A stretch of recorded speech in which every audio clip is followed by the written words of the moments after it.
안녕하세요. 만나서 반갑습니다. 역사가 김영주입니다. 문종실록 제1부 의정부 서사제 넌 뭐냐? 라는 주제를 가지고 오늘 여러분과 함께 할까 합니다. 벌써 이제 어느덧 조선왕조실록이 5대 임금인 문종실록까지 왔죠. 상당히 이제 길다면 길고 짧다면 짧은 시간이었는데 이렇게 해서 하나하나 마일리지 쌓듯이 나가다 보면은 뭐 언젠가는 철종실록까지 가게 되겠죠. 고종실록, 순종실록은 근대사 삼국지가 있기 때문에 그걸로 대체를 하도록 할게요. 하여튼 뭐 이제 그렇게 가면은 제가 나이가 몇이 될지 저도 좀 되게 궁금하긴 해요. 하여튼 이렇게 해서 문종실록까지 왔는데 미리 좀 양해의 말씀을 하나 드리자면요. 이게 문종실록이라고나 하는데 다들 아실 거예요. 이 문종이 왕이 된 지 한 2년 만에 세상을 떠나시거든요. 제위 기간이 굉장히 짧으세요. 그래서 문종이 좀 억울한 게 뭐냐면은 되게 좀 유능한 임금이었고 가능성이 참 많은 분이셨는데 막상 본인 커리어의 상당 부분이 어디에 해당이 되냐면은 세종 말년에 사실상 이제 대리청정을 하게 되면서 그때 쌓은 커리어가 꽤 크다는 거예요. 그러니까 업적도 그때 이룬 게 굉장히 많은데 이게 문종 때문에 대리청정에 대한 좀 안 좋은 예가 생기게 됩니다. 뭐냐면은 세자들이 대체로 대리청정에 대해서 좀 이제 좋지 않은 시각으로 바라보는 계기가 됐어요. 왜냐? 문종이 이렇게 장기간에 걸쳐가지고 대리청정을 했다는 거죠. 대타로 막 뛰어가지고 거의 섭정에 가깝게 정치를 했는데 이렇게 됐더니 문제가 뭐가 생기냐면은 문종이 실수한 것은 문종의 잘못인데 문종이 잘한 것은 세종의 업적으로 또 그렇게 카운팅이 된다는 거예요. 그게 좀 이제 나중에 훗날에 세자들이 봤을 때는 저거 대리청정 해봤자 욕이나 잔뜩 먹지. 막상 뭐 좋은 걸 못 보더라. 좋은 거는 다 부왕이 치적으로 들어가지 않냐. 좀 그런 인식이 생겼던 것 같아요. 물론 뭐 이제 세종이 말년에 정말 많은 업적을 하셨던 게 맞아요. 병마 싸우면서도 어마어마한 하드캐리를 하셨죠. 하지만 그것이 가능했던 데에는 역시 문종의 뒷받침이 있었기 때문에 가능했다고 볼 수 있습니다. 그래서 오늘이 이제 문종실록의 첫 스타트인데 조금 민망하게도 내용 자체는 세종실록 내용을 좀 다뤄야 될 것 같아요. 그게 좀 이제 민망한 부분인데 하여간에 양해를 좀 부탁드릴게요. 그거는 문종이랑 왕의 좀 이제 특수성 때문에 그렇다고 볼 수 있겠습니다. 1450년 2월 이제 세종의 시대가 끝나고 새롭게 문종의 시대가 열리게 되었죠. 문종은 세자 시절부터 부왕인 세종이 그야말로 심혈을 기울여서 키웠던 걸작품이었어요. 그 누구보다도 준비된 임금이었고 그래서 문종은 어릴 때부터 정말 빡세게 공부를 했던 인물이었기 때문에 학문적인 수준 자체가 상당했습니다. 뿐만 아니라 세조 시절에 이미 충분한 실무 경험을 쌓았기 때문에 커리어도 정말 탄탄했다라고 볼 수 있겠죠. 게다가 문종은 정말 소문난 효자였는데 이거는 아버지를 그대로 빼다 닮았던 것 같아요. 그래서 직접 뜰에다가 앵두를 심어서 앵두가 익으면은 따다가 부왕에게 먼저 갖다 드렸다 할 정도로 그렇게 이제 세종을 지극정성으로 섬겼다라고 하죠. 이거 말고도 이제 날씨와 관련된 유명한 일화도 있었잖아요. 항상 이제 일기예보 관측해가지고 아버지한테 알려줬던 그런 이제 일을 했을 정도로 굉장히 이제 문종이 효심이 대단했다고 볼 수가 있겠죠. 무엇보다도 이게 굉장히 중요한 건데 조선이 개국된 이래로 정말 최초로 장자 계승이 이뤄졌다라는 점에서 문종의 정통성은 그야말로 반석에 올려놓은 것처럼 확고했다고 볼 수가 있겠습니다. 이처럼 모든 것이 완벽하게 갖춰진 임금 문종. 당연히 많은 신하들의 기대를 한 몸에 받으면서 즉위했겠지만 어쩐 일인지 신하들은 기쁨보다는 뭔가 좀 수심이 더 깊어 보였어요. 왜 그랬냐? 이처럼 모든 게 완벽해 보였던 문종에게는 굉장히 큰 문제가 하나 있었는데 그게 뭐였냐면은 30 중반 정도 들어서면서부터 급격하게 건강이 악화되기 시작을 했다라는 거죠. 이게 뭐 사실은 문종이 병약했다는 이미지가 이것 때문에 그런 건데 엄밀하게 말하면요 그렇게 병약했다고 말하기 힘들어요. 왜냐면 세종도 한 30 중후반 한 40대쯤 들어서면서부터 계속 골골거리게 되거든요. 그러니까 세종하고 문종이 차이가 뭐냐면은 세종은 그렇게 골골거리시면서 그래도 좀 오래 사신 거고 무병장수한 게 아니에요. 절대로 세종이 그렇게 골골거리면서도 오래 살았던 거고 문종은 골골거리다가 그냥 한 방에 훅 가신 거예요. 그래서 따지고 보면은 문종이 유달리 병약했냐면은 그건 아니었고, 조선 국왕들 자체가 대체로 30 후반 40대쯤 들어서면은 골골거리다가 가시는 경우가 왕왕 있어요. 그래서 수명으로 놓고 보면은 문종은 오히려 평균치를 살았던 왕이었다는 거죠. 근데 문종이 병약했다는 이미지는 원체 세자 시절 기간이 길었던 데다가 왕위에 재했던 기간이 좀 짧았기 때문에 상대적으로 봤을 때 그 점하고, 또 이제 결혼 문제가 상당히 다사다난해가지고 단종을 굉장히 늦게 낳잖아요. 그래서 어린 아들을 남기고서 갔다는 점 때문에 문종이 병약해서 일찍 갔다라는 이미지가 있던 거지, 사실 뭐 그렇게 유달리 병약했다고 보기는 좀 어려운 왕이라는 거죠. 때는 1449년 10월 무렵이었습니다. 그러니까 세종이 거의 뭐 이제 가시기 직전의 이야기였는데, 이때쯤 되면 세종도 정말 건강 상태가 너무 안 좋아가지고 하루하루가 아주 고통의 나날이었죠. 근데 그러던 상황에서 급보를 듣게 됩니다. 뭐였냐면은, 이건 정말 청천벽력 같은 소리였는데, 세자였던 문종이 큰 병을 앓게 되었다는 소식이었죠.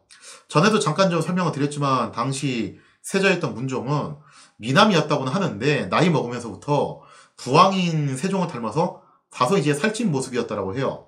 아마 뭐 이제 식습관이나 생활 습관이 잘못됐을 수도 있고, 혹은 유전자적인 문제였을 수도 있어요.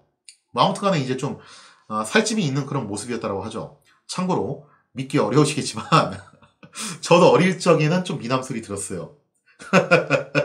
아, 진짜 저는 제 사진 공개해서 보시면 놀라실 수도 있는데, 어릴 적엔 정말 저도 괜찮았는데, 이게 대략 한 이제 고등학교 올라가면서부터 살이 확 찌기 시작하더니, 군대 갔다 온 다음에는 뭐 새 자리로 올라가서 내려올 생각을 안 하더라고요. 저도 하여튼 이거 좀 조심해야 되는 부분 중 하나죠. 뭐 그 때문이었는지, 아니면은 너무 정부가 바빠가지고 건강을 제대로 관리할 겨를이 없어서였는지, 하여튼 이 무렵부터 문종의 등에는 커다란 혹이 생겨가지고 알아눕게 되었고, 이에 놀란 세종은 명산 대첩을 돌면서, 물론 본인이 직접 보신 건 아니었고, 하여튼 신하들한테 그렇게 돌게 하면서 기도를 올려가지고 세자였던 문종의 쾌유를 빌었다라고 하죠. 사례를 보면 이렇게 써있죠.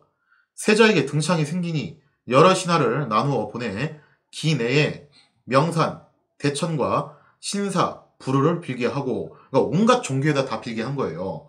정부, 육조, 중추원에서 날마다 문안 드리게 하였다. 그러니까 얼마나 당시 상황이 엄중인지를 엿볼 수 있는 대목이라고 할 수가 있겠죠. 온 조정 대신들이 나서서 돌아다니면서 기도하고 문종을 문안하러 다닐 정도로, 그 정도로 국가 비상사태에 준하는 상황을 맞이했다고 볼 수가 있겠습니다.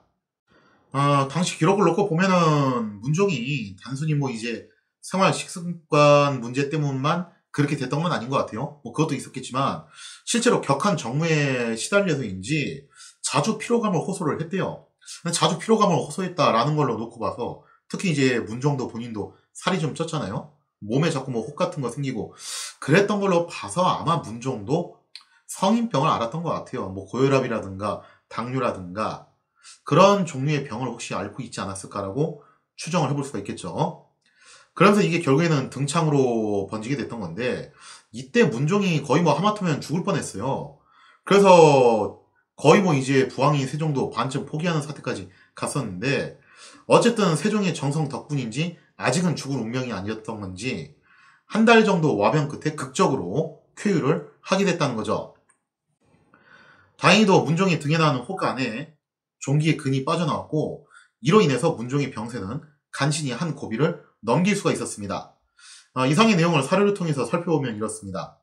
동궁으로 하여금 배표하고 조창까지 받게 하였다니, 걸음걸이에 몸이 피로하여 종기의 증세가 다시 성하게 한 것이었다. 그러니까 당시 세자가 거의 섭정이 준하는 위치에 있으면서 아예 세종을 대신해서 조일까지 그냥 맡아가지고 이끌어 나갔다는 거죠.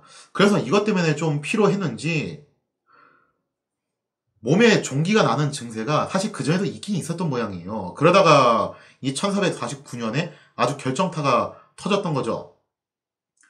또 실제로 아래지 않아서 갑자기 중암이 이르게 하여 위태로운 증세가 심히 많았으니, 그러니까 뭔가 합병증들이 계속 발생하면서 계속 건강이 악화가 되었던 거죠. 어쩔 수 없어 생명을 하늘에 맡겼더니, 그러니까 당시 세종이 거의 반쯤 포기하는 지경에 이를 정도로 문종의 상태가 정말 안 좋았다는 겁니다. 다행히도 이제 종기의 근이 비로소 빠져나와 병세는 의심할 것이 없게 되어 한 나라의 경사가 이에 지날 수가 없다. 그러면서 세종이 한시름 났다라고 할 정도로 당시 문종이 굉장히 큰 고비를 넘겼구나라는 것을 우리가 알 수 있겠죠. 이처럼 한때는 세종이 문종의 운명을 하늘에 맡길 정도로 그렇게 위급한 상황까지 갔지만 가까스로 문종은 건강을 회복해서 왕위에 오를 수가 있었습니다. 자, 이렇게 해서 이제 천구만시 끝에 왕이 되긴 했는데, 하지만 문종의 건강은 이미 이때부터 악화 일로를 걸었던 모양이에요. 그러니까 그 종기의 근이 빠져나왔다라는 것도 어떻게 보면 일시적인 회복이지 근본적인 회복은 아니었던 것 같습니다. 결국에는 이 만성적인 종기 질환으로 고생을 하게 되고 문종이 돌아가셨을 때도 이걸로 돌아가시게 되거든요. 그래서 이것도 어디까지나 일시적인 회복이 아닐까라고 볼 수가 있겠죠. 아마도 문종의 건강을 완전히 회복하기 위해서는 모든 과업을 내려놓고 요양에 전념을 해야 했겠죠. 하지만 이제 막 왕이 오른 문종에게 그런 한간 여유가 있을 리가 만무해요. 이제 뭐 시작인데 어떻게 쉬겠어요, 여기서 갑자기. 이처럼 세종은 말년에 본인 스스로가 병마와 싸워야 했고, 세자 역시 과중한 업무를 이어받았기 때문에 많은 피로를 호소를 할 수밖에 없었습니다. 그래서 이때 세종이 좀 그런 고민을 했던 것 같아요. 국왕에게 지금 너무 과도하게 업무가 몰빵이 돼가지고 집중돼 있는 것 같은데, 이런 과도한 업무를 좀 분산을 시켜야 될 필요가 있지 않을까, 그런 생각을 나름대로 했던 것 같습니다. 본래 조선은 개국 초기 태조가 창업을 한 이래 국가의 정무를 유능한 대신이 도맡아서 이끌어가는 방식. 그래서 이제 정도전이 이러한 시스템을 고안을 해가지고 실질적으로 정도전, 조준, 이 쌍두마차 체제로 개국 초기에 이끌어져 나갔잖아요. 그래서 이때 정무를 이끌어 나가는 대신들이 나중에 이제 좀 정리가 돼서 삼정승으로 귀결이 되는데, 영의정, 좌의정, 우의정이죠. 이 삼정승들이 의정부에 앉아서 중심을 잡고 그 밑에서 육조가 뒷받침을 하면서 의정부가 육조를 이끌어 나가는 그런 방식으로 가는 것이 본래 조선의 국가 체제였습니다. 아쉽게도 지금 의정부 건물은 사라졌고 그 터가 지금 남아있죠. 뭐 이거 복원 사업이 추진되네 마네 뭐 이런 얘기들이 있는데, 여담이지만 그 경기도 의정부시 있죠. 그 경기도 의정부시라는 지명도 어디서 유래가 됐냐면은 이 의정부 건물에서 유래가 됐어요. 오해는 하지 마세요. 의정부 관사가 경기도 의정부시에 있었던 건 아닙니다. 그건 아니었고, 그 유래가 그렇대요. 야사에 따르면은 그 함흥차사 사건 이후에 태조가 잠깐 경기도 의정부 일대 머물렀대요. 물론 당대에는 의정부라고 부르진 않았죠. 근데 이때 이제 태종이 부왕의 환심을 사기 위해서 계속 대신들을 보내가지고 문안 인사 드리고 나름 또 이제 자문을 구하는 그런 형식적인 행동도 한대요. 당연하게 실권은 다 태종이 갖고 있고 결정도 태종이 하죠. 다만 그래도 아버지의 체면을 생각해가지고 형식적으로 좀 이제 자문을 구하는 그런 방법을 썼던 거죠. 그래서 이런 것 때문에 마치 태조 이성계가 앉아있는 그 동네가 의정부의 역할을 하는 것 같다라는 의미에서 의정부라는 지명이 붙었다 카더라. 뭐 그런 이제 야사의 이야기가 있죠. 그래서 오늘날의 경기도 의정부시에 가면은 태조 이성계의 동상이 상당히 뜬금없이 정말 뜬금없이 있습니다. 저도 처음에 그게 왜 있나 했어요. 나중에 알고 봤더니 이제 그런 연으로 이제 세웠다라고 하더라고요. 하지만 일에 대한 욕심이 많았고 신하가 지나치게 권력을 휘두르는 것을 못마땅하게 생각했던 태종. 이런 제도를 고쳐서 왕이 직접 육조를 총괄하는 방법을 사용하니 이게 한국사 교과서에서도 숱하게 거론되는 육조 직계제라고 불리는 제도였죠. 의정부 서사제와 육조 직계제와 관련된 사료를 보시면 이렇게 써있죠. 대신은 작은 일까지 친히 간섭할 필요가 없고 군사에 관계되는 나라의 중대한 일만을 의정부에서 회의하여 아뢰게 하고 그 외에 이런 육조로 하여금 맡은 자와 직접 아뢰어서 시행하게 하소서 하였으므로 이로부터 일의 경중과 대소가 없이 모두 육조로 돌아가고 정부에서는 관계하지 않게 되어 정부에서 참여하여 아뢰는 것은 오직 사형 죄수들의 논결뿐이었다라고 돼 있죠. 그러니까 이제 이런 거죠. 이게 사료는 세종 18년의 사료지만 육조 직계제가 실행됐던 것은 당연히 태종 때였고 대략 한 태종 14년 정도 무렵이었습니다. 그때 이제 육조 직계제가 실행이 되는데 원래 그 백그라운드가 그 사건이었어요. 당시 명에서 승상제를 폐지를 시켜버리거든요. 그러면서 황제가 직접적으로 정무를 총괄하는 그런 시스템으로 가게 되었다는 거죠. 그래서 그걸 보고서 태종이, 또 이 태종이 신하들 권력 갖는 거 싫어하고 그 견제하는 게 굉장히 전념했던 왕이잖아요. 가만 보니까 저렇게 하면 왕권을 강화시킨 데 있어서 아주 굿 아이디어라고 생각을 했던 겁니다. 우리도 저거 하자 했던 거죠. 근데 좀 문제가 생겼어요. 왜냐면 태종이 정변을 통해서 왕이 됐던 케이스고, 공신들은 많이 숙청을 했다라고는 하지만 여전히 하륜, 조영무 같은 그런 공신들이 살아 있었다라는 거죠. 그리고 또 이제 명에서 사신이 올 경우에 종종 이제 왕을 대신해서 실무 협상을 해야 되는 그런 이제 대표자가 필요했는데, 그것도 역시 정승들이 맡아서 해야 될 필요가 있었다는 거예요. 그래서 이런저런 이유 때문에 이게 좀 계륵 같은 상황이 된 거죠. 이거 정승들을 없애자니 좀 아쉽고, 그렇다고 해서 기존처럼 권력을 그렇게 주자니 그건 좀 못마땅하고, 그래서 결국 나왔던 타협점이 뭐냐면은 의정부의 권한을 상당 부분 뺏어가지고 육조에게 주고 왕이 직접 육조를 컨트롤하자라는 거였습니다. 그래서 어떻게 보면 의정부는 일종의 전관예우 같은 그런 개념의 부서가 됐다고 해야 되나요? 명목상 의정부가 육조 위에 있는 상급 기관이긴 하는데, 하는 일은 그냥 대신들이 앉아가지고 차나 마시고 환담이나 하고, 명에서 사신이 오면은 그 접대 좀 하고, 그 다음에 이제 또 사형수 관련된 논결, 그런 몇몇 굵직한 일들, 그런 것들만 좀 이제 처리하는, 나름 좀 이제 한가한 부서가 됐던 거죠. 고액 연봉에 이른 적은 어떻게 보면 이제 신의 직장이 됐던 거예요. 그래서 이게 태종 때 이런 체제가 만들어졌던 건데, 태종은 뭐 이제 말로는 이렇게 말합니다. 대신들이 일도 바쁠 텐데 뭐 서선 일을 직접 할 필요 있냐? 그거는 육조가 직접 해라. 그리고 육조는 나한테 다이렉트로 보고를 해. 그런 식으로 해가지고 육조 직계제를 만들었다라고 볼 수가 있겠죠. 덕분에 국왕의 권한은 정말 막강해졌어요. 하지만 그만큼 업무에 투자해야 되는 시간이 늘어났기 때문에 왕들은 체력적으로 많은 한계를 느낄 수밖에 없었다는 겁니다.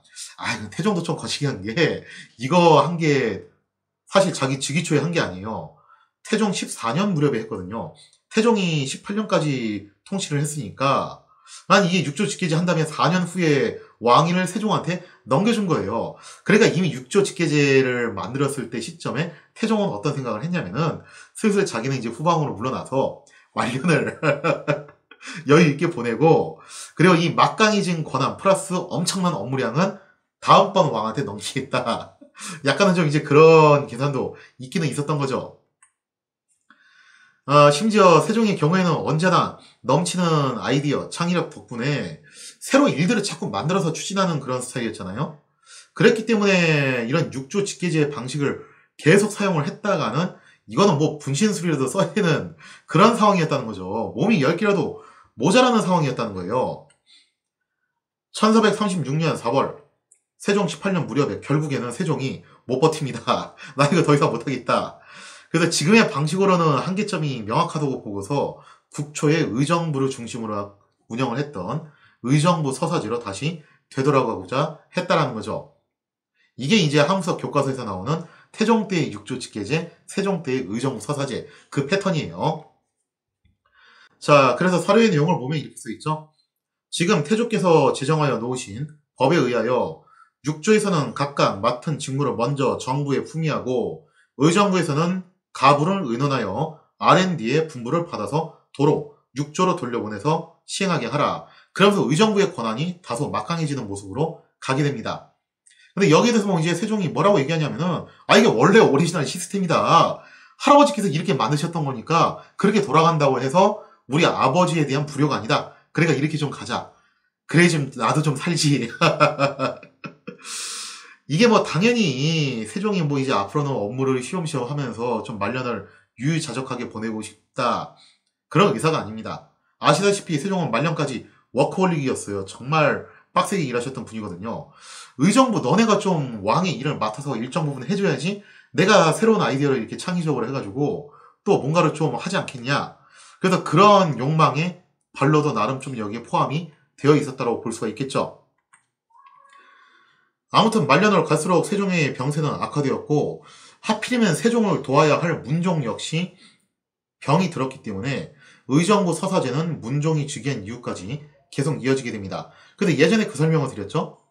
세종의 또 다른 아들들 수양대군, 안평대군 이 사람들이 권한이 막강해졌다고 하는데 그 이면에도 이런 점들이 작용을 했어요. 하필이면은 왕이었던 세종, 세자였던 문종이 둘이 그냥 동시에 아프는 바람에 다른 왕자들한테도 좀 이제 일을 분담시켜야 될 필요가 있었다라는 거죠. 자, 문종 또한 고비는 넘겼다고는 하나 여전히 건강이 위태위태한 상황이었습니다. 때문에 부왕이 만들었던 의정부 서사제라는 제도가 자신의 체제에도 적합하다는 것을 깨닫게 되죠. 이로써 문종의 시대에도 조선의 국정 운영은 의정부를 중심으로 돌아가게 되었으며 이제 남은 것은 의정부의 유능한 대신들을 앉히는 것뿐이었죠. 뭐 세종 때는 그 3대장이 있었잖아요. 황희, 맹사성, 허조. 그럼 문종 때는 누구였냐? 1451년 10월 문종이 즉위한 지 한 1년 남짓 지난 무렵에 본격적으로 자신을 보필할 내각을 완성하게 되었죠. 사실 이거는 이쯤 되면요. 자기뿐만 아니라 다음번 왕이 될 세자를 위한 내각이기도 해요. 문종이 좀 건강이 많이 자신이 없었기 때문에 그 두 가지를 다 고려를 했겠죠. 이때 영의정에 임명된 것은 황보인이었고 좌의정에는 남지, 우의정에는 김종서가 각기 임명이 되었습니다. 근데 이 셋 중에서도 가장 중요한 것은 당연히 황보인, 김종서 이 원투펀치였다는 거죠. 황보인과 김종서 이 두 사람은 모두 세종 때부터 봉직했던 구신들이었고 특히나 국방개척에서 많은 활약을 보여줬던 인물들이었죠.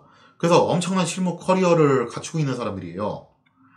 다만 이제 아쉬웠던 건 뭐였냐면은 세종시대를 대표했던 명재성 황희가 원체 고령이었기 때문에 이거 뭐 쓸래야 쓸 수가 없는 상황이었다는 거예요. 그래서 황희는 거의 수명이 다 된 시점에 이르렀어야 그토록 원하던 은퇴를 허락받을 수가 있었다라고 하죠. 1452년 2월 결국 황희는 문종 2년에 세상을 떠남으로써 조금만 더 살았으면 단종까지 봤던 건데 하여튼 이제 그 전에 이제 세상을 떠나게 돼요. 그래서 황희는 고려 말부터 시작해서 조선의 창업 과정 더불어서 무려 5명의 임금을 섬기면서 조선의 개국 초기를 캐리해 나갔던 전설 오브 전설로 남게 되었다는 겁니다.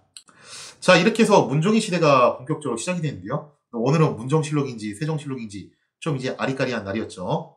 자, 이제 뭐 다음 시간부터는 본격적으로 문종실록 이야기가 들어가는데 문종의 즉위 초기에 있었던 첫 번째 이슈가 뭐였냐? 바로 뜻밖에도 불교와 관련된 문제였습니다. 도대체 왜 무엇 때문에 불교와 관련해서 문제가 생겼는가? 거기에 대한 이야기는 다음 시간에 이어서 계속하도록 하겠습니다.